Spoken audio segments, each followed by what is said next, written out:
The following is a live broadcast of a Lone Star community radio program, recorded and broadcasted live on irlonestar.com, Conroe's FM 104.5, 106.1, and facebook.com/irlonestar. For more information on this show, please visit our show page at irlonestar.com/shows. To sponsor or donate to this program, visit our donate page at irlonestar.com/donate, or email us at lscrstudios@gmail.com, or give us a call at 936-666-1084. Lone Star Community Radio production and broadcast is possible by folks like you. So sponsor and donate today.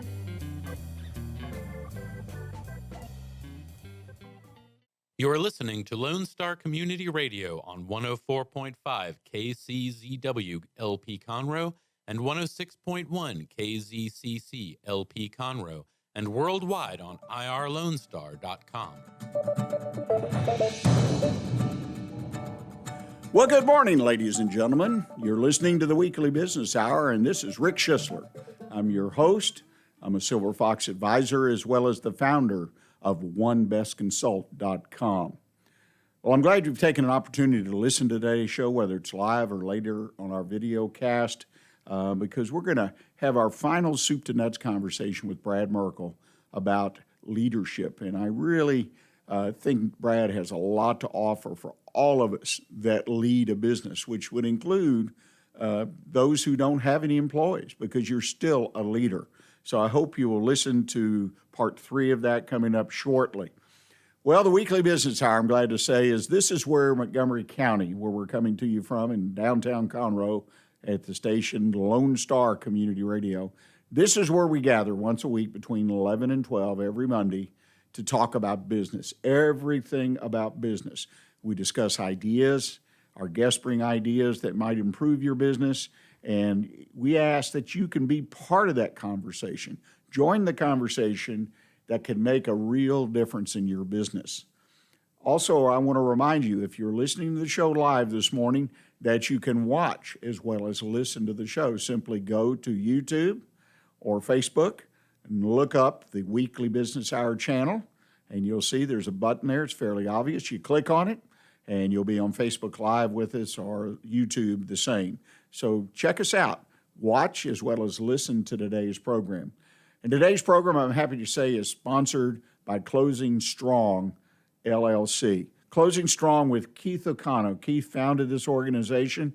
He's got some excellent people working with him. And what they do is they provide coaching and business mentoring services to businesses really of all sizes. I'm a big believer, as you probably know if you've listened to this show for any length of time, that every business person needs a mentor to work with them, to be the person they sit down with and help them, guide them through the business. And Keith works, I think, on a great philosophy. He takes, and I'll quote from something he said, "It's really not about me, because I'm not going to fix your problems. I'm going to help you fix them for yourselves." So again, Keith is there to guide you through the process and be a sounding board for all your ideas. Known Keith for several years, and he provides excellent mentoring and business consulting services, as well as business advisory services, and it has a wonderful team of people. I encourage you, check out what they have to offer at www.closingstrong.com. That's closingstrong.com. Also want to remind you before we start with the final piece of our interview and soup to nuts conversation with Brad Merkel, that we have an email address, and I encourage you, if you have a comment during the show or even after the show, a comment about what we're talking about, you've got a question for one of the guests, or you have a question for me. It could be about your own business, and I'd be glad to respond to you. I'd love getting those emails and an opportunity to connect and have a conversation with business people literally all over the world at this point. And that email address is fairly straightforward. It's the number one, bestconsult@gmail.com. That's bestconsult@gmail.com.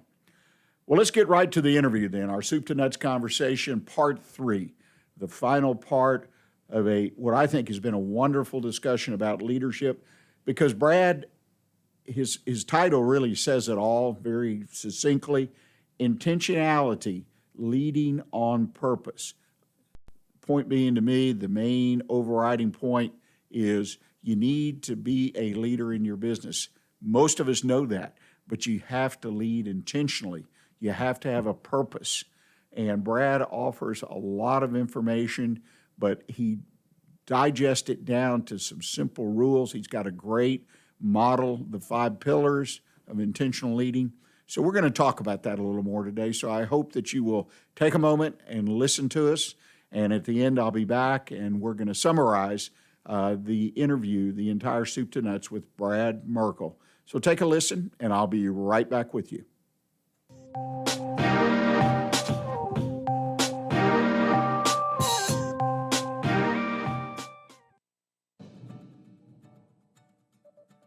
Well, thank you. We've got Brad Merkel back again. This is part 3 of our soup to nuts conversation, talking about intentionality and leading on purpose. Well, Brad, I think we've had a couple of really good conversations the past couple of weeks. And again, thank you for diverting a little bit and talking about the crisis management related to the current health crisis. I think that that webinar that you held and being able to share some of that with our listeners is well timed, because I think a lot of folks need some kind of reassurance, need some guidance. And I think your webinar provided that as far as being a good leader in a time of a crisis. But today we're going to get back on our original track, and we're talking about the book that you're writing and some of the methodology that you use in your practice as a coach. And you have developed the 5 pillars of intentionality, which I like. It's a great thing to track, because we're talking about habits and changing habits. Mm-hmm. And all of us have a habit, at least one, I'm sure. I know I have more than one that I'd like to change, and I know how difficult it is.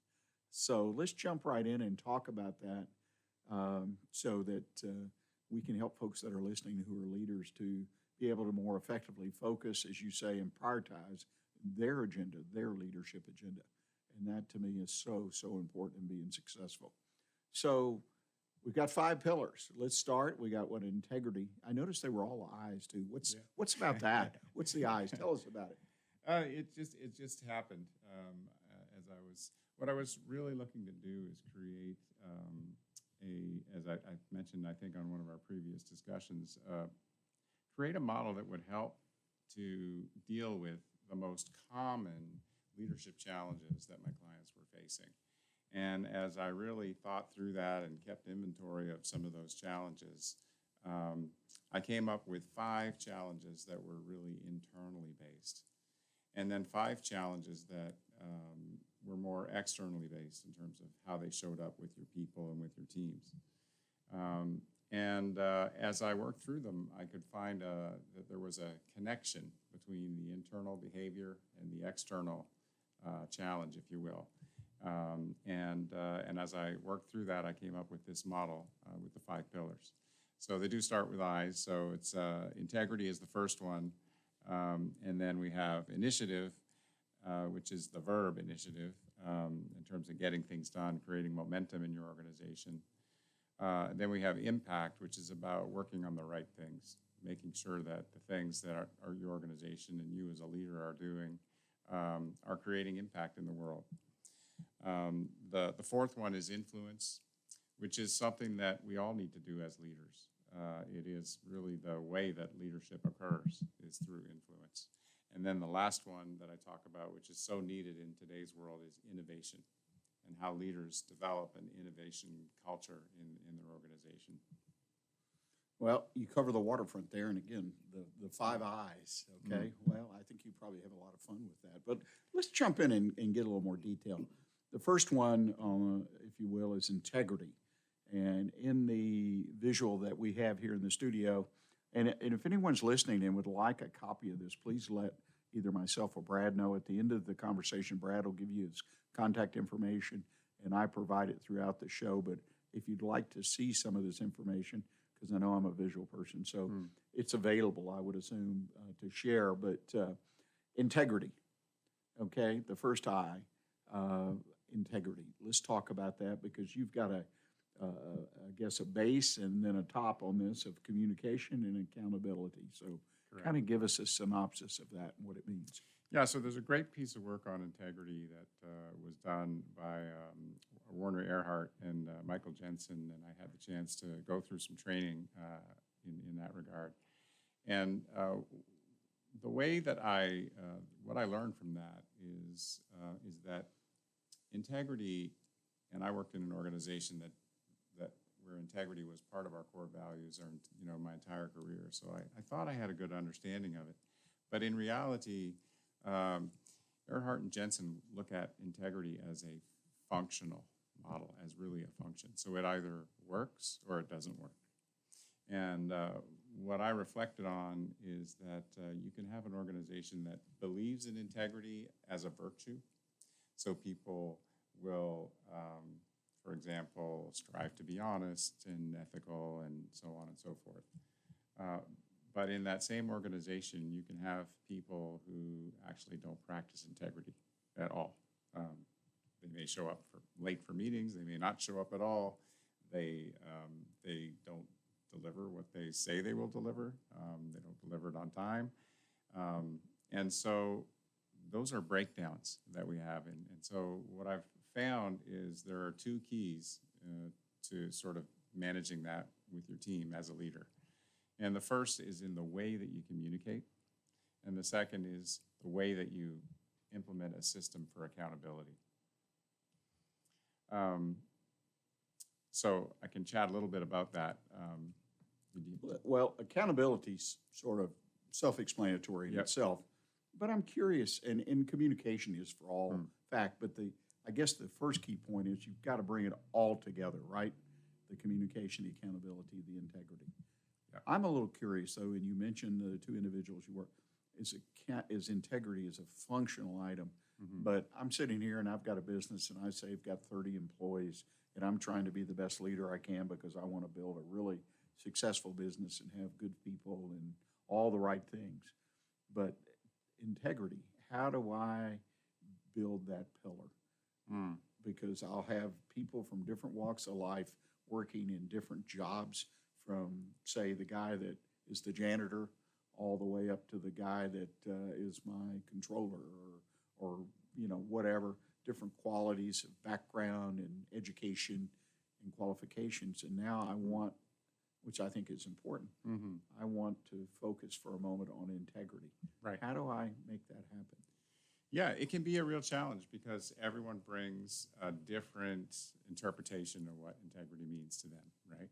And I think when it comes to business and when it comes to leadership, what is more important than anything is having clarity and absolute clarity in terms of expectations, and having some contracting that exists between, let's say, a supervisor and employee that allows both parties to have input into that contract, right? And so when you have a situation where I find often with my clients there are two types of situations. One is the manager is a real visionary, and they will talk about their vision ad nauseum, right? And sometimes it can be very inspiring, but at the end of their speech, employees are left wondering, so what do we do next? Okay, where do we go with this? The opposite end of the spectrum is the manager who is very directive, who literally is instructing people on what to do next. And so how do the employees react to that? Well, they will understand what they've been told to do. They may not have much buy-in to it at all, right? Because they've just been instructed to do something and they don't know why. So what we need to do is find some common ground in between those two extremes where there is a dialogue between the manager and the employee. And that dialogue, that conversation includes really clear and concise contracting in terms of what the expectation is, when it will be delivered. Well, and the payoff from having a company that one of the goals, or if you will, the pillars, is integrity. I can see how that would absolutely in the long run particularly pay off, particularly in reputation and whatnot. One of the things, I got to digress for a moment, I didn't explain to people, and again, we don't have that visual, but is the base of your pillars, here in the case of integrity, it's communication, and those are what you call internal. These are the actual, I'm the leader, and these are habits that so I need to be a good communicator. Is that a simple way to say it? Yes, you need to be an effective communicator. Okay. Yes, and there's a difference between good and communicate and effective. You know, good can sound good, and it might be very articulate, but effective means that you're causing something to happen. And then at the top of the pillar, the cap, if you will, is accountability under integrity. And these are the external, in other words, systems and support. So you start at the bottom with yourself, I assume. You work up, and so we're trying to communicate and change and implement and strengthen integrity in our company. So that's where accountability then of and from the organization comes into play. Right. And accountability discussions are sometimes difficult, right? You know, sometimes we don't complete the task as it was, you know, envisioned, for example. And there are a whole set of reasons for that. And often we spend our time in organizations going over the reasons, but not getting to the real solution. And so I think that's where having a really good accountability system is crucial. I personally happen to believe that's one of the keys to success of a business, is to be able to have people who are accountable and can be accountable and are accountable. Right. And you have to build that. It doesn't happen with just a vision speech, as you mentioned For earlier. sure. Absolutely. Well, the next one, the next I, if you will, is initiative. And at the base, you're talking about the leader. It's about time management, something we kind of touched on. And at the top, the cap for the external is problem solving. Talk about, okay, time management, I guess we get what that is. As a leader, I've got to be a good time manager. I don't have a choice if I'm going to be an effective leader, right? Yeah. For sure. One of the things that we ask our leaders to take inventory of is we ask them to kind of go through a typical week. And we ask them to look at all of the meetings and how they spent their time and categorize it in 3 buckets. We ask them to categorize, was this great work, which means it was innovative and adding value to the company? Was it good work, which means I was doing my job description? Or was it bad work, which is literally a waste of time or, you know, meaningless overhead? And what we find is, not surprisingly, too much of our time is spent on either bad work or just simply executing our job description. And when you're talking about leadership, you need to be shifting the percentage of your time that gets, you know, focused on great work, on creating a future. That's innovative and value-added work. It's hard work. It's thinking. It takes time. And so most leaders don't set aside time for thinking in their calendar. So that's one of the things that we work on.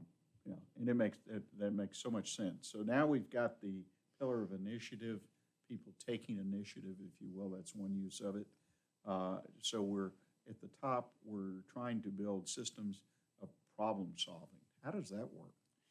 So we talked about this a little bit in our first discussion, but we have this cultural issue in many companies and in our society in general, where we want to jump in and solve problems.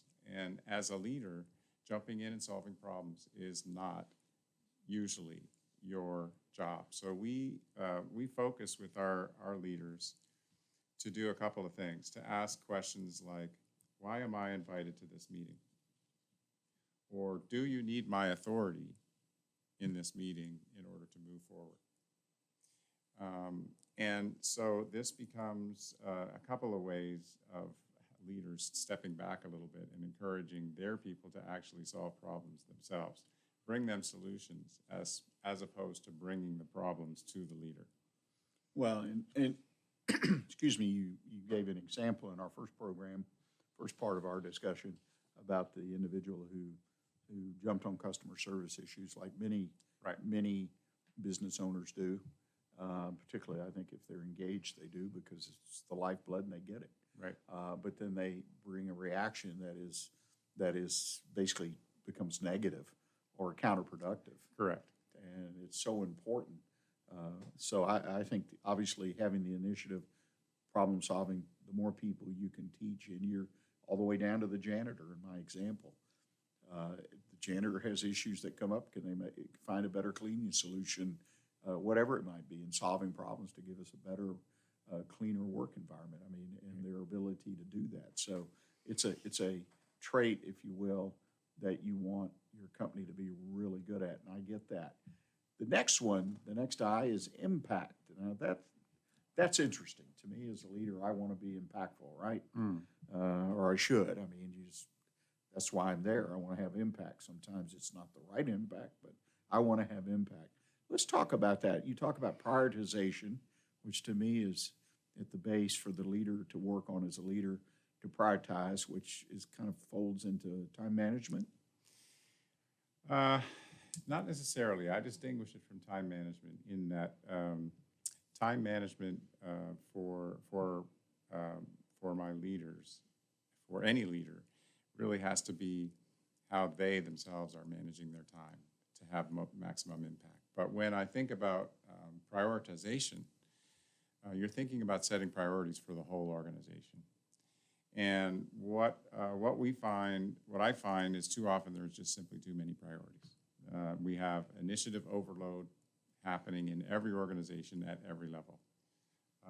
I worked with one CEO who had a very elaborate system for managing his projects and priorities. And he had, when we first started working together, 50 projects that he personally was providing some regular oversight to. So they couldn't possibly do 50 projects every week or every month. So they had an elaborate system of scheduling a certain number of these projects that came up for review. But nobody understood which of those projects was important, which was more important than another. So we eventually whittled it down to 10, and we put 40 of them on hold. And we said, we'll move the 40 forward when we finish the 10. But that's prioritization. But there's another element to prioritization that I think is really important, Rick, and that is setting priorities for your entire company, which stem from your vision and your strategy. But they are not strategy. They are priorities that essentially govern everything that your employees do. And this is a very difficult piece of work for leaders to do. People can't remember more than 3 or 4, so you don't want to have more than 3 or 4 priorities, okay? But the priority that I'm talking about is not finish project A by, April 30th. The priorities are more global in nature, so they might be, we will have a top cost structure in our industry. We're going to be one of the lowest cost, providers in our industry. And by having a priority like that, every initiative and every project that the company works on can always be seen through that lens. How does this project help us deliver that priority of being the most efficient competitor in our industry? And when employees get that ingrained and it starts to become part of their everyday work, that's when you start to move yourself against your competitors. So very important to have those clearly articulated, and too many companies are more focused on that list of 50 projects than the real critical priorities. Well, and you make a lot of sense. It's kind of like what is it? I've seen companies, GE I think was this way, at least publicly, that they want to be number 1 or number 2. Right. And if we're number 2, we're working on being number 1 or something like that. So that was a priority for their business.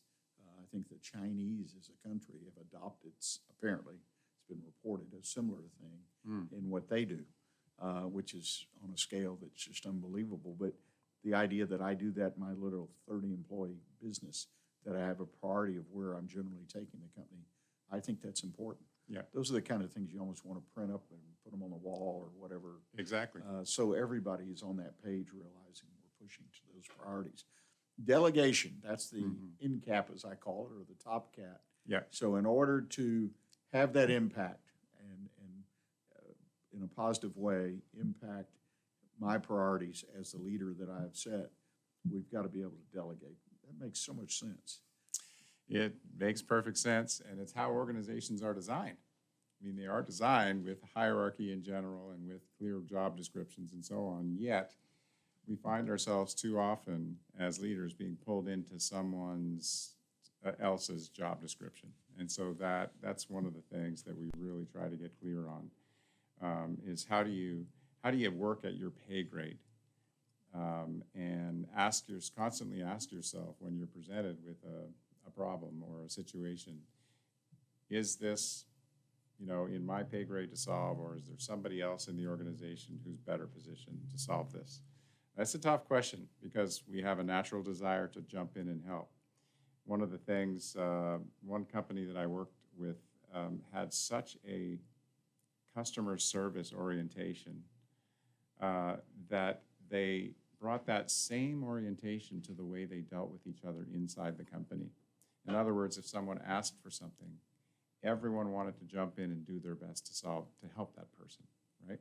And on one hand, you say, well, what a beautiful culture. Everybody's supporting each other. But what happened is it created a lot of overlap and a lot of distraction. And people were doing things that they weren't focused on their priority or their job description. They were doing someone else's job.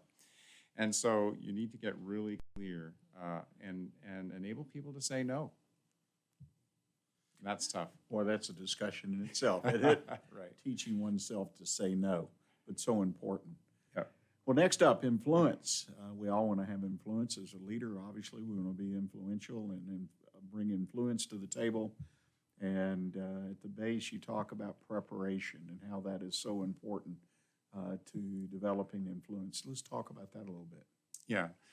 So preparation is so important, and it comes back to time management in the sense that when you're in a state of overwhelm or you're just got so much on your plate, it's so very easy to walk into a meeting unprepared, not having read what the meeting is about, not having read the briefing materials in advance, not having thought about, well, how does this topic fit in with my priorities that we talked about earlier?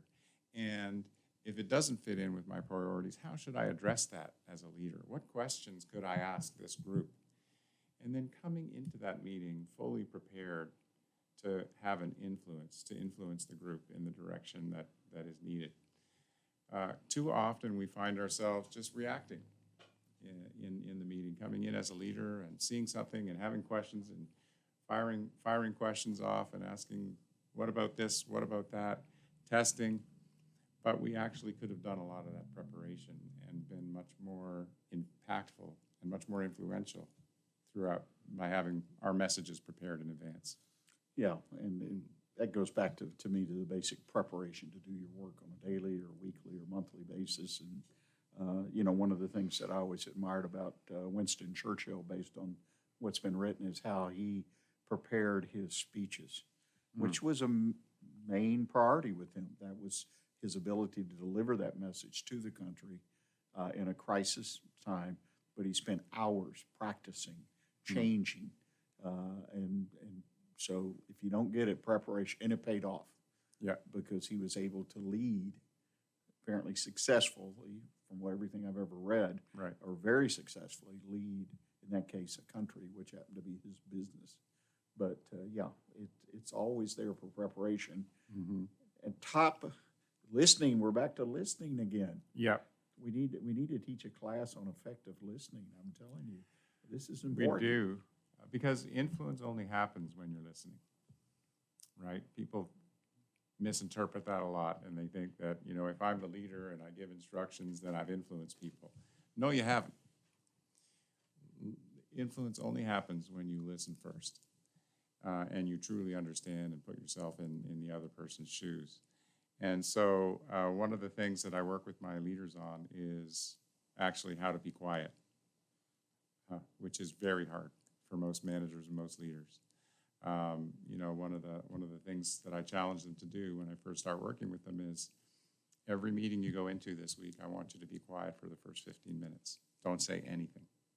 other than introduce yourself. And they all come back to me saying that's the hardest thing I've ever done. But it puts them in a different mindset where they're actually paying attention to people and what they're saying. And they're not jumping ahead, and they're not inferring, and they're not making assumptions. And it creates a whole different kind of dialogue. You know, that's a wonderful, wonderful exercise. I have a client that I was working with recently, and they, from old school, which is a good thing in my mind, but they had that characteristic that they were misconstrued, that they were going to do, we got to do it their way or the highway, which was never intention. What it was, they carefully prepared and thought through, so then when they had that meeting, they knew where they wanted to get from A to B. Right. But they were not an effective listener, and even to the extreme, some people interpreted it as very negatively, saying, well, they're not open to suggestions, which they were. But because of the way they presented themselves and felt like they had to make that first conversation in charge, and plus their tone and everything, because they were problem solver and they had spent time, you know, because they knew about it, Sure. were more reflective on it before the others. So, you know, we had to, like you say, got to back down. And I like your exercise. I may steal it. I think that's wonderful. Yeah. Just be quiet. Yeah. Be quiet. Well, last but not least is innovation. Boy, what a thing. Innovation, change is happening all the time. Leader, you say, needs to work on being inspirational, being inspiring. And what does that entail? That's interesting. Well, one of the ways that I like to describe this is to try and create a culture in your organization that is, instead of a no, we can't culture, to a yes, we can culture. And quite often, and you see this in any business, no matter how small, you have to have some rules and some policies in place, right? Customer brings back a defective good, or customer's unsatisfied with your service. What's your policy? Well, it might be no refunds, or it might be what have you, right? So we all have these policies in place. And it's just so easy to say, well, that's our policy, that's how we work, you know, that's the structure, so the answer is no. And what I challenge my leaders to do is to create an entire culture where, if you're doing some of these other things we talked about, and you have clear priorities, and you are listening all around, internally and to your customers, that you can create a yes, we can culture. That's a very inspiring place to work. You know, that is a very motivating place to work. And it's what this current generation is looking for in their work. You know, they want to make a contribution. They get it. They want to make a difference in this world. They're not showing up to work 9 to 5 and, you know, take home a paycheck. So it's real important that leaders focus on that and really think about how do they inspire their people. Well, and I would absolutely agree with you 100%, particularly when you're either young working with old, or old working with young, or however you want to. You're going to have a mixed group, but you've got to be inspirational to get the response from people who may not want to respond simply because of your age. Yeah, I mean, and that's more and more diverse. For sure. You know, I ran into that early in my career where we had women managers, supervisors in the industry we were in. They were the best. And I mean, so if you wanted the best, find one for a lot of reasons. But we had some older men working in the positions in the production, and we would have resistance because of that was the thought process then, that, well, I don't work for a woman, you know, and these were good production people. They were good people. Yep. But we had to break that down, and that was one of the common challenges that we had, particularly in the better workforces, because, again, they had the older people, a lot of men, some women in the production lines they were the ones with the experience. Right. So basically teaching the leaders, if you will, in that case managers, that you need them, and, you know, so how do we build this connection? And what you're talking about. On the cap of this pillar of innovation, you have experimentation. And I think that's a pretty good place to, as we wind down our conversation, to be at. Experimentation, boy, that fits, doesn't it? I mean, it's great. Yeah, we talked about this a little bit in our first chat as well, but it's so, if you don't experiment, you don't innovate. It's as simple as that. And so then you ask the question, fine, well, why don't companies do more experimentation? And more often than not, what it comes down to is not necessarily business risk, but it comes down to personal risk, right? So if I'm going to propose something new here and it's my project and it fails, then I have a black mark, right? And that's worse than if I have no marks at all. So I'll just keep my head down and keep doing my job. And so we work with our leaders to really try to break that mold of creating a safe environment for their people to take personal risk, put new things in place, always be experimenting, trying things different with their customers, with their business, to see what works. We don't know until we try it. And when it fails, it doesn't become a black mark. It becomes something that didn't work. What do we learn from that? And you build this library of learnings that actually becomes a competitive advantage over time. So I think this is really important, something that every business needs to do more of. Yeah, I absolutely, I mean, I'm sitting here kind of getting excited because, like you say, the innovation is not going to happen without the experimentation and the ability as an external that you get the people who work for you. It may not be everybody, at least in my experience, but you get people buying into that, hey, it's okay to experiment, to try, my example earlier, the janitor to try a new cleaning solution that may, Sure. You know, he might speak to his supervisor and say, will you buy me a gallon of this or that? Or I think I've heard about it from other people. And that's the thing is the experiences that people are having, what they see and hear is different for everybody. Right. And so you're plugging into that resource and pulling it. It's like a collaboration, Right. indirectly, as I call it, where you bring all that up. You know, it used to be we'd rely on salespeople to tell us what customers might say, Right. but that's kind of where it stopped. Right. But it's really the whole organization, right? It's the whole organization. I mean, why do we have this notion that the best ideas only come from leadership or senior management? That's just completely false, right? So I love what Google does. My son worked there for a number of years, and you may know this, Rick, but they give their employees about 10% of their time to work on any project of their own definition. That, you know, could be in any, that it has to be related to their business, but it could be completely new and innovative. And they really enable that. They allow them to access other people in the company and to engage other people to come on board with their project and support them. And so they kind of learn a lot of leadership skills even as they go through this. But that opens up the whole company, every employee in the company, to thinking about what could we do better? How can we innovate? How can we experiment? And they get to actually have a stake in it. They're the people who know the business best. Yeah, there's no doubt about it. The person who's doing it each and every day, or the janitor who's cleaning up after all those people and what he or she Right. sees. So, great conversation, great soup to nuts conversation. Brad, you're writing a book, Intentionality is Leading for Purpose. I guess I should say it, Leading for Purpose. When is this book going to be available? Any idea? Yeah, I'm working on it a little bit every day. I'm hoping to finish it this summer, and so as soon as I do, I'll certainly let you know about it and maybe come back and have another conversation. Yeah, I'd love it. Now, if people want to get in touch with you and talk about maybe what we talked about today, or they're looking for a good coach to work with them and their leadership challenges and whatnot, what's the best way for folks to get in touch with you? You can find me at my website, merkelgroup.com. They can find me on LinkedIn. They can find me on a number of places. But look for the Merkel Group, and I'll give you my email, and you can keep it in or put it in your links, perhaps. But I'm more than happy to take questions or anyone who would like to reach out. I'd love to have a conversation with you. Great way to be innovative, isn't it? Yeah.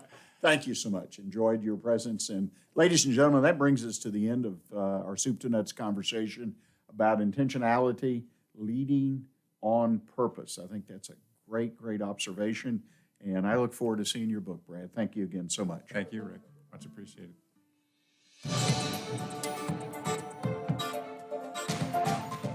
OneBestConsult.com, a community of small business owners where you as an owner can find answers to the most pressing business questions you have. Not sure who to turn to when you have a challenge in your business? Turn to the folks at OneBestConsult.com. That's the number one, bestconsult.com, where you can always find advice you can use based on common sense business experience. Join our community of like-minded business owners at OneBestConsult.com. Well, ladies and gentlemen, thank you for listening to Brad Merkel and our conversation, Soup to Nuts conversation on intentionality, leading on purpose. I hope that it was beneficial to you. You might notice I'm wearing my mask. We're in the middle of a health crisis at this point in time, April 2020, and it's been recommended that we wear them.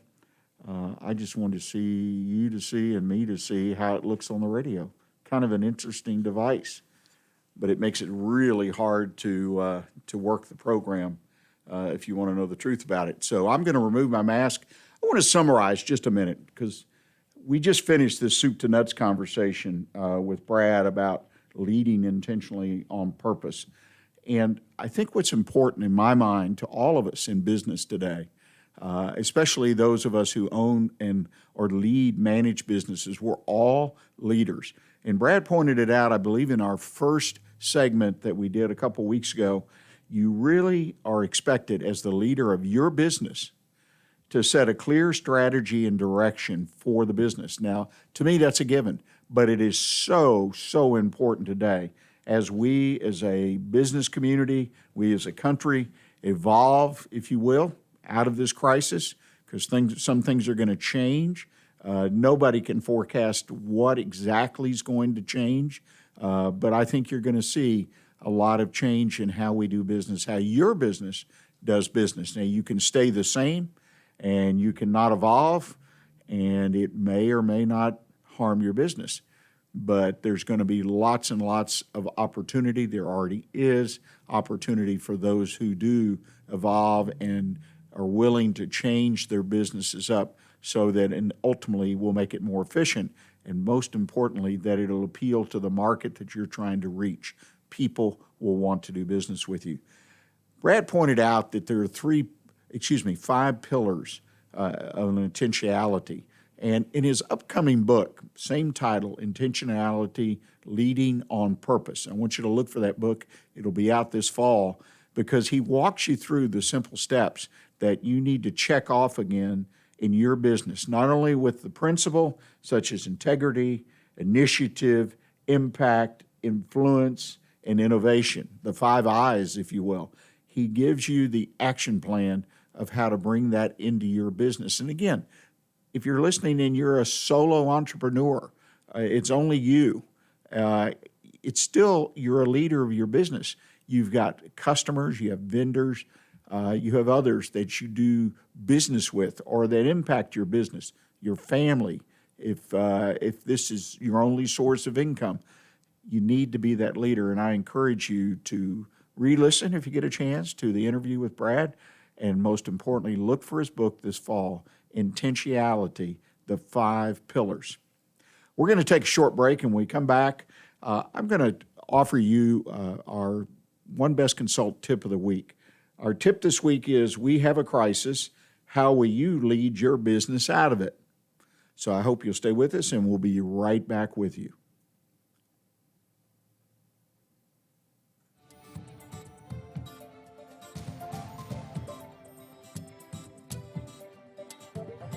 It's all about business on the weekly business hour every Monday at 11 a.m. on Lone Star Community Radio.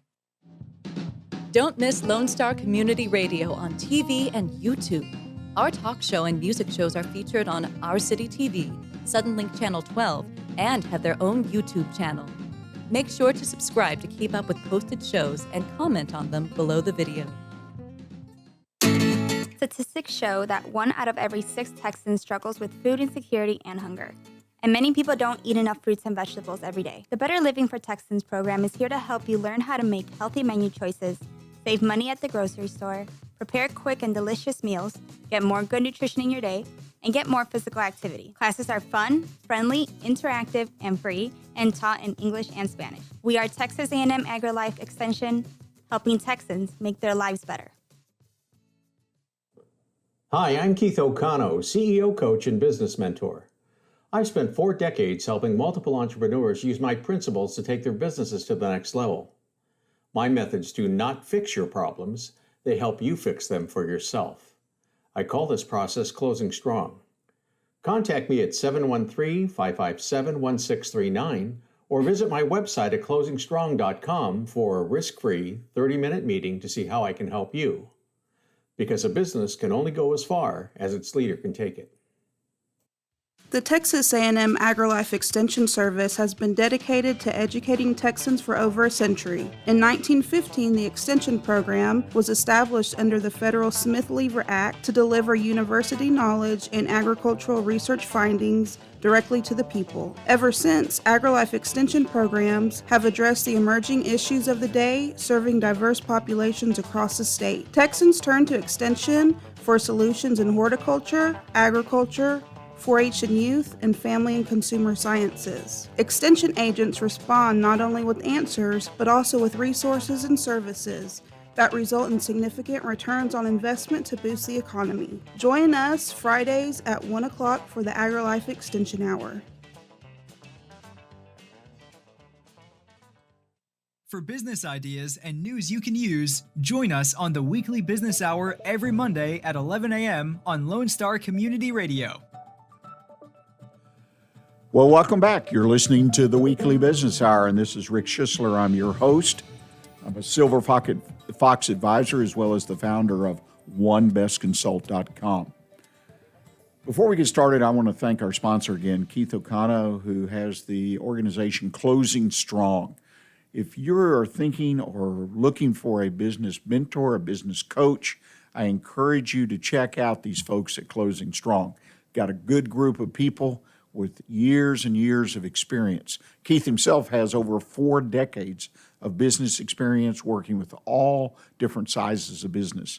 So if you need, which I happen to believe everybody does, a business mentor or a business coach, I encourage you, check out Closing Strong. Simply go to the website, www.closingstrong.com. That's closingstrong.com. And thank you, Keith, for supporting the Weekly Business Hour. Well, we've got our One Best Consult Tip of the Week. And, you know, I think it's a lot about leadership. We just finished a soup to nuts conversation today about leadership, leading intentionally on purpose. And I think that's an important concept. In fact, I think that covers ground that has never been covered. And I, as a small business owner, absolutely relate to a lot of what Brad Merkel's saying. But I want to talk to you about leadership, or we have a crisis, as I entitled it. How will you lead your business out of it? I think that's a good question for all of us, because here in our state, Texas, we're here in Montgomery County, actually in downtown Conroe, the county seat. The show being broadcast here from the studios of Lone Star Community Radio. And our state is beginning to open up. They're allowing just a little bit of business to take place, a little more interaction, a little more of the mask that I had on earlier. Even though they're not required, I think that will probably be a required tool, if you will, for everybody to utilize. But what I'm trying to say is you need to prepare, in my opinion, you need to prepare yourself and your business to reopen, reconnect. I know some people have been in business and been able to maintain their businesses. Hurrah for people who have online business, even if it's just part of what you've done. Hopefully, you've reinforced it, you've grown it, you've used this opportunity over the last 60 days to increase its visibility, because I think that business, the online connection to customers, the online direct sales to businesses and consumers both, is going to increase dramatically as we go through the rest of this calendar year. But let me give you 4 or 5 things I think you need to look at. First, I think you need to recognize the most important thing you do as you work yourself, as you lead yourself, your business out of the crisis, is don't hide. Because you're going to have challenges that you never dreamed of, but they're challenges you can't hide from. You need to have an attitude, I'm not going to hide from anything. Now, you may already have that kind of personality, but like dealing with customers, somebody once said you got to be 99.9%, 0.1%, but 99.9% honest with people. And I think, honesty is the best policy. But the fact is that you don't like to blindside people. This could be employees, but it really pertains to customers. You don't want to blindside them, so don't hide it when there's an issue. Lots of delivery challenges right now for all of us, and you need to be able to confront those. Whatever they are, have a plan for it. The second thing I'd like you to do is to think about, don't make excuses. We all do it. I work on this every day because I had a mentor back when I began in business that taught me about how to work myself out, develop a habit where I did not make excuses. And every time I do, I kind of, pinch myself, if you will. So make sure you and your business is not making excuses. You immediately tell a customer, I'm sorry, the truck broke down. Well, that's an excuse. Maybe what's better to tell that customer is, well, we didn't get our delivery, but we've made these arrangements. We're doing something. In other words, they need to feel like you're taking action, which kind of rolls into the third one. Develop a process. Have process in your business to handle all these little crises that pop up anyway, but I think there are going to be a lot more of them over the next 30, 60, 90 days through the rest of this year at least. Have a process so that when they come in, have a proven way that they get handled. And again, you've got to think about customers, vendors, employees. How are you going to handle these things so that you don't waste time having to figure it all out when, it happens? Because the longer it sits there, the more the impatience, the balloon just blows up more and more, and eventually it bursts. So I encourage you, develop a process. Don't make excuses, and don't try to hide from any of it. Don't make a simple apology. Think about that. Just like I had my example, well, the truck didn't come in. So you say, I'm, Mr. Smith or Miss Smith or whatever, whoever you're dealing with, the truck didn't come in and I apologize to you for that. Well, wait a minute. They don't want to hear that. Think about that. They don't want to hear that the truck didn't come in and that's why they're not getting something or service, whatever, that they were supposed to get. Have an answer like I suggested. We had a late delivery, but we took these steps, picked up the air freight, and it'll be here tomorrow. That means you're doing something. That communicates that you, and let me tell you, stop and think about this. You are leading your business, not only in the eyes of that customer, but you're also leading it in the eyes of the vendor because you got on the phone or one of your folks did and say, hey, I need that order. How can we get it here? Let's put our heads together. And also, most importantly, with your employees, because they're seeing that you take action, that your company is one of action, that you do something, you just don't sit on things. And I think that's so important. And last but not least, when a mistake is made, and there will be lots of them, more than before, as I said, there are going to be mistakes. And I encourage you, don't dwell on them. Look for solutions so that it doesn't happen again to you and your business. So remember the things I just mentioned. First of all, don't hide, be visible, not just walking around, but make sure you meet every one of these challenges or mini crisis or whatever you want to call it, head on. Don't make excuses. Have answers that are designed to say, hey, this happened, but we're going to do this. Or it's already happening before you even thought about it. The customer, the employee, this is what we're doing. Develop processes that handle it internally for you and your employees, for your vendors, everybody. Don't settle for an apology. Fix the problem and focus on a solution and not the mistake that's being made. I think these principles will help you immensely and help you get off to a successful start. And I think we have an opportunity as business owners to move ahead of the pack if we do things like this. So lead your business. Provide solutions, show your people, your customers, your vendors, you have a plan which probably will make you different than most, if not all, your competitors. So go to it. Thank you for listening this week. I know it's been a difficult time, and please put a note on your calendar to join us next week at 11 o'clock right here on Lone Star Community Radio with the Weekly Business Hour. And remember, you and your company can be a sponsor of this program. Just reach out to us at my email. That's onebestconsult.com. That's onebestconsult.com. And I'll get right back to you and talk to you about being a sponsor, particularly if you're a business here in the Montgomery County area. Thank you again for joining us, and remember to stay in touch with what's happening in Montgomery County right here on Lone Star Community Radio, the community radio that serves the greater Montgomery County area. And until next week, stay engaged. Not hard to do in these times unless you try to hide. Stay engaged and keep your focus on what counts in your business. Thanks.